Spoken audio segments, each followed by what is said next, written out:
Mis hermanos, mis hermanas,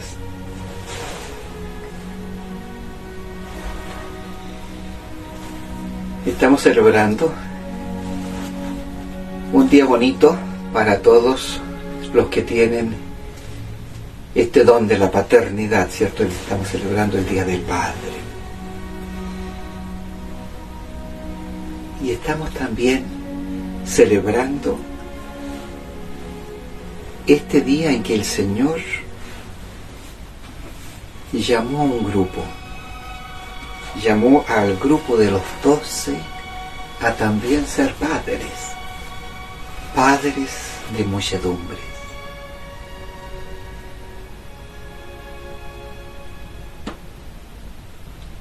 Qué tremendo es este mensaje. Ya en la palabra del Señor, en la historia de Abraham, como 3 ángeles se le aparecen, llegan donde Abraham, y Abraham es capaz de reconocerlos. Él se da cuenta que de la nada, de en medio de la nada del desierto, no iban a venir 3 hombres como si nada, justo a la tienda en donde él estaba en medio de la nada, y se le aparece. Y Abraham, con esa intuición, no los deja marchar, al contrario, los llena de dones, los llena de comida, hace que su criado les lave los pies, le dice: no se vayan tan rápido, dejen prepararle alguna cosita, y se esmera por prepararle lo mejor que él en su casa, en su tienda, tiene: agua, buena comida. Dice, mandó a uno de sus criados a matar el mejor becerro, no cualquiera, no el más flacucho, no lo primero que te encuentres, busca el mejor para ofrecérselo. Y a la Sara, su mujer, le dice 20, harta harina, la mejor harina para hacerle pues entonces el pancito y darle. No te vayas, le está diciendo, no te vayas aún, deja que yo pueda darte algo de mí. Y esos 3 que estaban ahí, que eran unos ángeles enviados por el Señor, por Dios, lo bendicen. Se quedaron tan contentos de esta acogida, se quedaron tan felices de la comida, de la hospitalidad, de la dedicación que Abraham le hace, que le hacen un don, un regalo. Y ellos 3 les dicen: vamos a regresar en 1 año y tu esposa, la Sara, esa vieja, nos va a estar esperando con un hijo. Y pues la Sara viejita y todo se pone a reír, pensando en cómo va a ser posible que yo, ¿cierto?, ya no estoy en esos trotes, mucho menos para tener hijos. Y el ángel le dice: ¿y por qué te ríes? Se vio descubierta la Sara porque estaba dudando. No me he reído. Sí te has reído, le dijo, pero igual vamos a venir en 1 año y vas a tener un hijo. Le hacen una promesa. Ya sabemos que cumplieron la promesa esos ángeles. El punto es cómo Abraham es capaz, en medio de la nada de su circunstancia allí, de darse cuenta que era Dios por medio de 3 ángeles que le estaba visitando su vida, su historia. Él se dio cuenta y él dijo: sí, esto es algo de Dios y yo no me voy a quedar de brazos cruzados frente a esta visita. Yo voy a hacer algo que yo puedo hacer. Y lo llena de dones del vecino, no, de sus propios dones, de su propia heredad, de lo que él tenía. Y usa de lo que él tenía para honrar a esta visita. ¿Y qué usa? Usa él sus manos, sí, pero usa sus criados, usa a su esposa, usa sus dones, la harina, el ganado. Algunos dirán, pero él no lo hizo. Claro, pero él mandó a sus sirvientes que eran de él. Y él coloca toda su vida, coloca toda su historia a trabajar en torno a esta visita, porque él reconoce que es algo sobrenatural. Y de esta visita sobrenatural, que pudo haber pasado por su historia personal como alguien que transitó y listo, sí, por allá va el camino, que le vaya bien, y se lavó las manos y no pasó nada. Sin embargo, él logra descubrir que en esa visita hay una bendición. Y claro que la hay. El único hijo que él tuvo con Sara, Isaac, tan viejo era que se reía en otra parte de la escritura. Se reían los dos, Abraham, y se reía la Sara. ¿Cómo va a ser posible esa promesa que Dios le hizo de ser padre de muchedumbre? Y la muchedumbre que Dios le dio de tan avanzada edad, de ancianos que estaban, un hijo.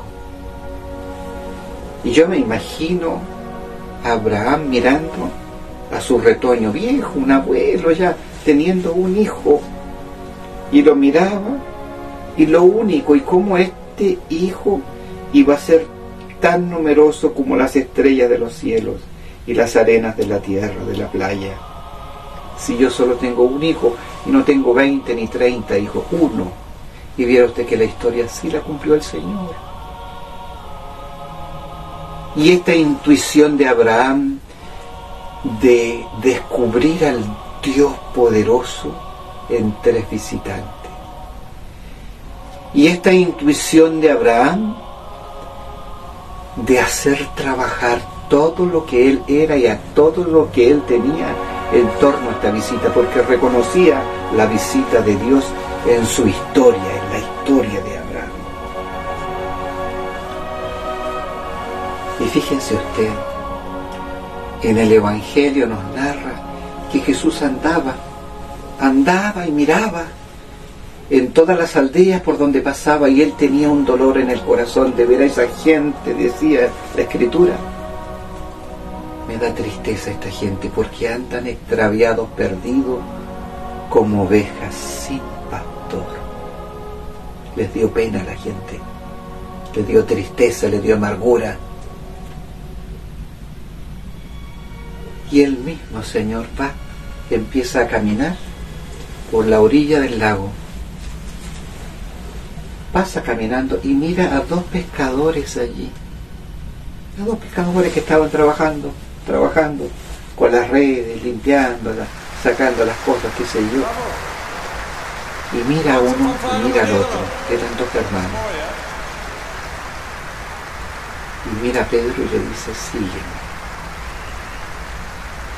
La Escritura dice que Pedro al instante lo miró, dejó las redes allí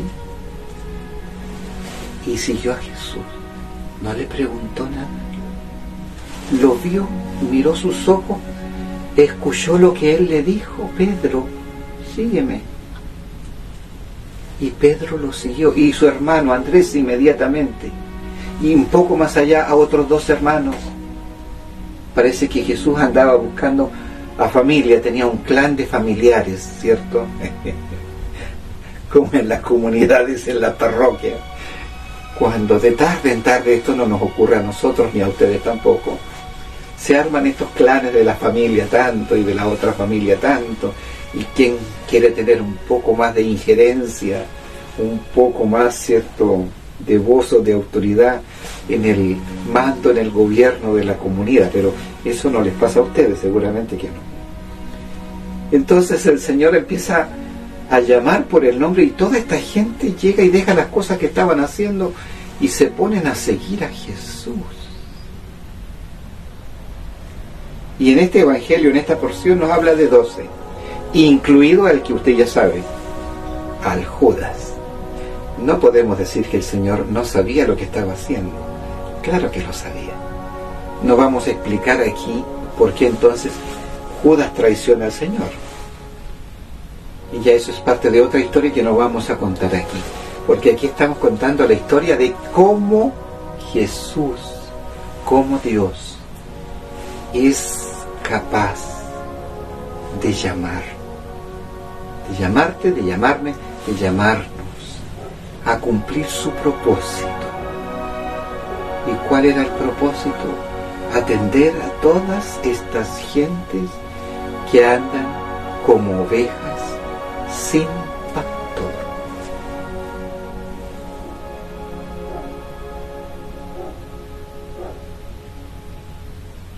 ¿Cuántas veces nos hemos escuchado nosotros decir, ay, este no tiene vuelta, ay Jesús, qué tristeza, qué pereza, qué tristeza, este no tiene vuelta?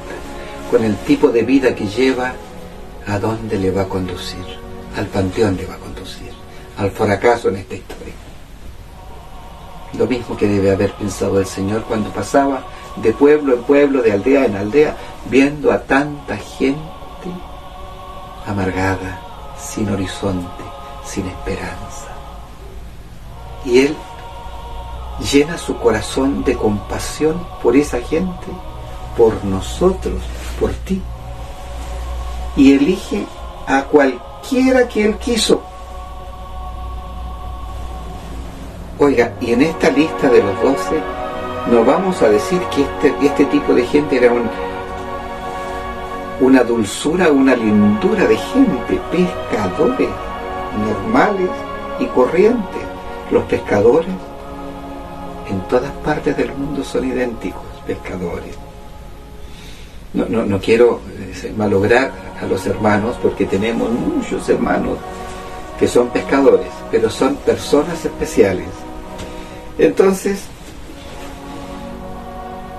cobradores de impuestos, unas sabandijas que chupaban la sangre de sus propios hermanos para irle a dar, cierto, la plata al emperador allá en Roma, y además de eso quedarse con una platita que lo estaba haciendo rico. Imagínense un tipo de sabandija así. Y en fin, el Señor escogió a los que Él quiso y les da una comisión, les da un encargo, le entrega una tarea. Anuncien el reino, anuncien que el reinado de nuestro Dios está cerquita. Vayan, no a cualquier lado, vayan a donde están las ovejas extraviadas, las ovejas perdidas del pueblo de Israel. Y el Señor llamó a los 12 lo siguieron. E incluso está Judas al final de la historia de Jesús es que lo traiciona, pero durante esos 3 años que estuvo junto con los demás, era uno más del grupo. Andaba junto con él, era uno más del grupo. Un santo irreprochable, igual que tú y que yo, dentro del grupo de los amigos de Jesús.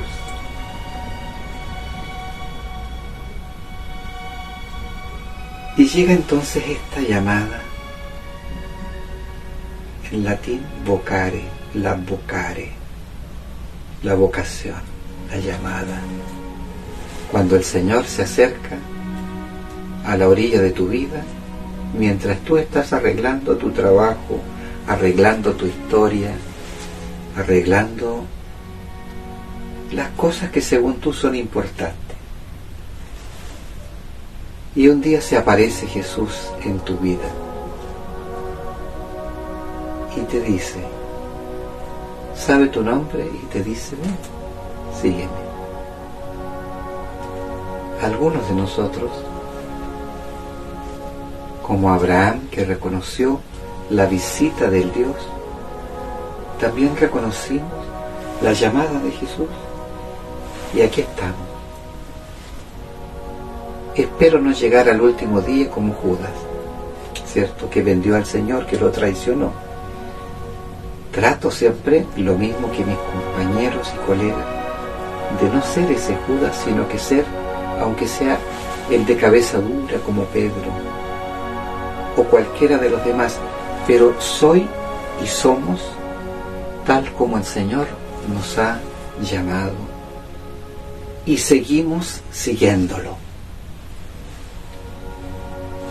Alguien por ahí me decía, pero entonces ¿para qué con tanto sufrimiento?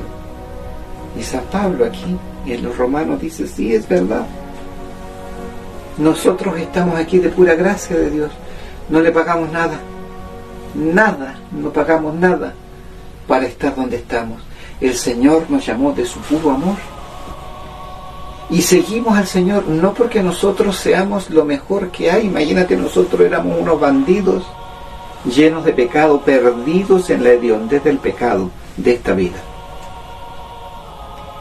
Y dentro de la hediondez del pecado de esta vida, el Señor nos llamó, sin importarle lo que nosotros éramos, nos llamó para acercarnos a su favor, dice la Escritura, dice aquí el apóstol Pablo.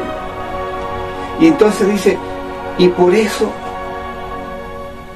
a pesar de todo esto, yo me glorío en los sufrimientos. ¿Cómo? ¿Vas a sufrir? Claro. Fíjate tú, el primer sufrimiento de alguien que ha sido llamado por el Señor es dejar todo lo que estás haciendo. Pedro y su hermano Andrés estaban trabajando para vivir, para comer, estaban trabajando en las redes. Pasa Jesús por la orilla del lago, los ve y le dice, Pedro, sígueme, Andrés, sígueme. Y la Escritura dice que al momento dejaron sus redes ahí, su barca, su posesión, su trabajo, y siguieron al Señor. No le dijeron, espérate un poquito, voy a amarrar el bote aquí, voy a descargar a alguien que me siga haciendo el trabajo para no perder, que no hay que perder platita porque las cosas están malas en este tiempo, necesitamos asegurar, ¿cierto?, la comidita, entonces espérame un poquito, Señor, no le dicen eso. Dice que al momento dejaron las redes y siguieron al Señor, es decir, a la llamada que Jesús nos hace siempre, siempre, siempre. Voy a tener que dejar algo de lo que yo estoy haciendo, porque esta llamada implica el cambio de mi forma de vida, cambiar el centro de seguridad que yo tengo. El centro de seguridad para Pedro y para Andrés era lo que él podía pescar con su barca y su red, que le proporcionaban el alimento, la plata para vivir.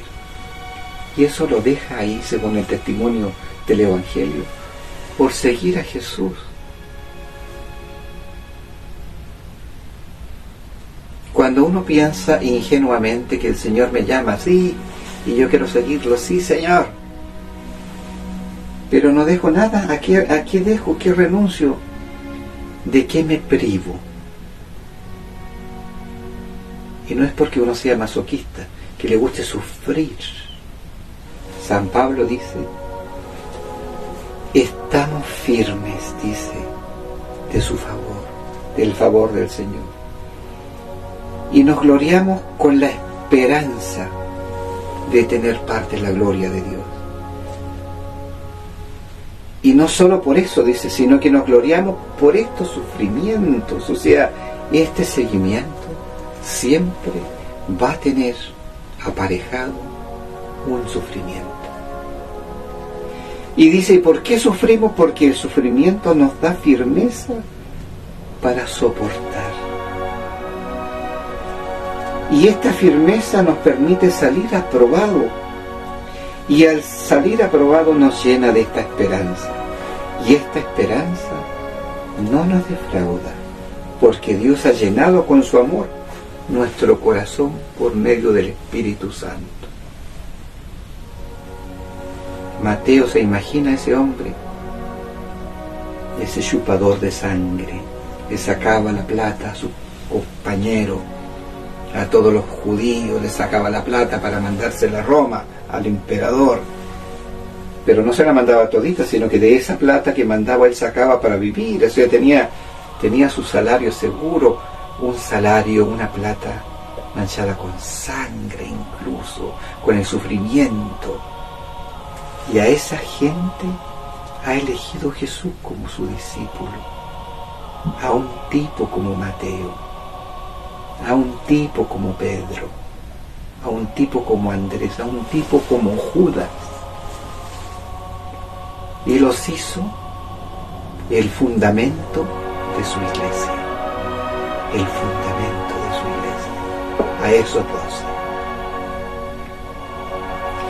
Y el Señor te está haciendo ahora una llamada a tu vida, una llamada con la cual te está diciendo: deja las redes, deja tus cosas, y yo te estoy llamando porque te estoy necesitando, porque te estoy eligiendo.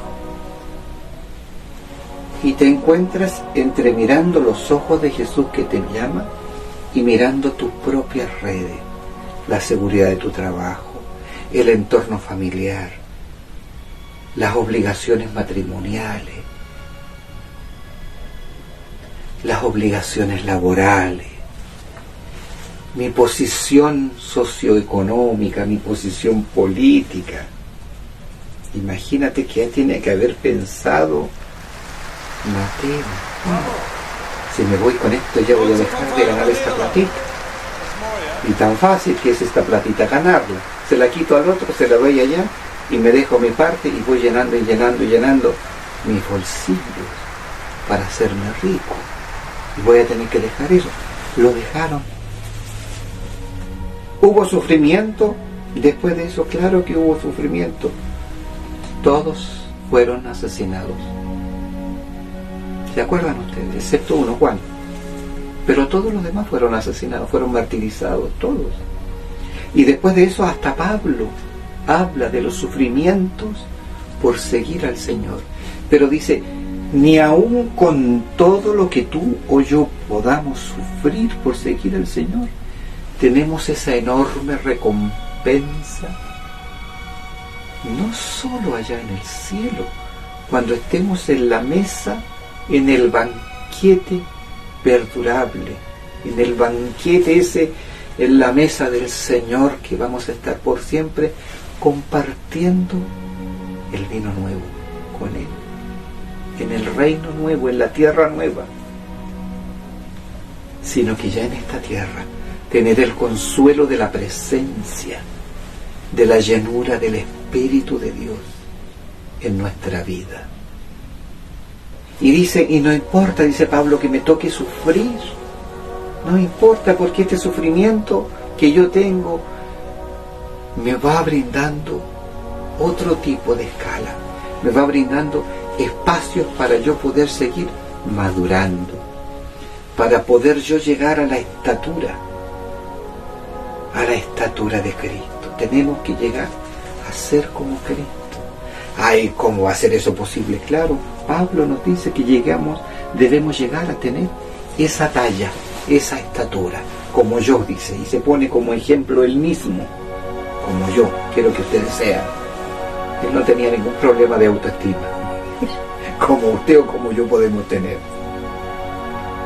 Mi hermana, mi hermano, si usted piensa que usted no está como la Sara esa, en edad de tener hijos espirituales, que no está ya por la circunstancia que te tocó vivir y porque ya estás en los últimos trancos, trazos, pisadas de esta vida, y piensas que el Señor no te puede llamar, estás equivocado, estás equivocada. El Señor sigue llamando en esta época, en este tiempo, sigue llamándonos y sigue llamándote a que tú seas partícipe de esta obra grandiosa. ¿Por qué? Porque este mundo camina como ovejas sin pastor.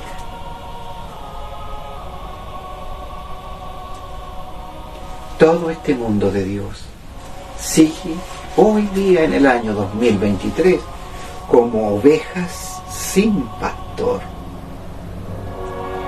Y el Señor quiere llevarte quiere llamarte porque quiere enviarte. Y quiere enviarte a anunciar la buena noticia del reino. Y quiere que tú hagas cosas como esta, dice, anuncien y vayan, y anuncien el reino de los cielos. Sanen a los enfermos, resuciten a los muertos, limpien de su enfermedad a los leprosos, expulsen a los demonios.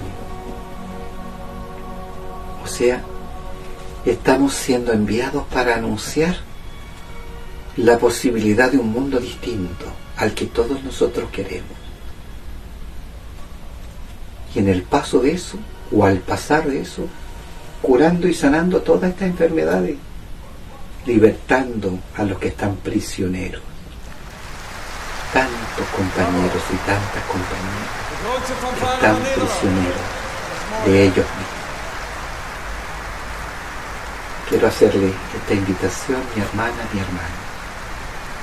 para que hoy día sientas cómo Jesús te mira a los ojos, cómo este Jesús, que es el Señor de la historia, visita como a Abraham la tienda de tu vida, o como a Pedro pasa junto al lugar de tu trabajo, a la orilla del lago, en el caso de Pedro y de Andrés, y cómo Jesús pasa en tu trabajo, como Él pasa por frente de tu casa, como Él llega a tu vida como un anónimo invitado, y tú sabes que es Él, pero te quieres desentender y no tomas el ejemplo de Abraham, que tomó de lo mejor que él tenía para ofrecerlo como un don, como un regalo, como un presente. No quiero que te vayas rápido, quiero que te quedes aquí. Acepta mi hospitalidad, acepta Jesús.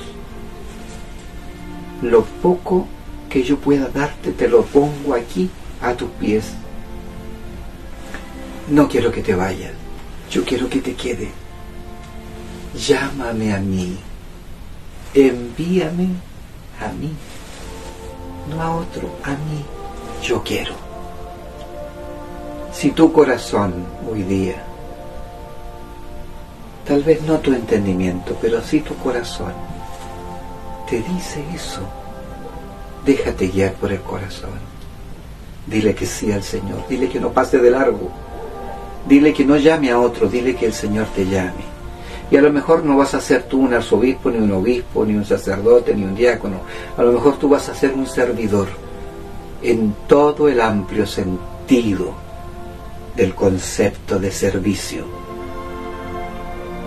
Pero vas a ser llamado para servir por la misma boca, por los mismos ojos, por la misma mano de Jesús, que te dice: ven, sígueme. Vamos a cambiar el mundo juntos.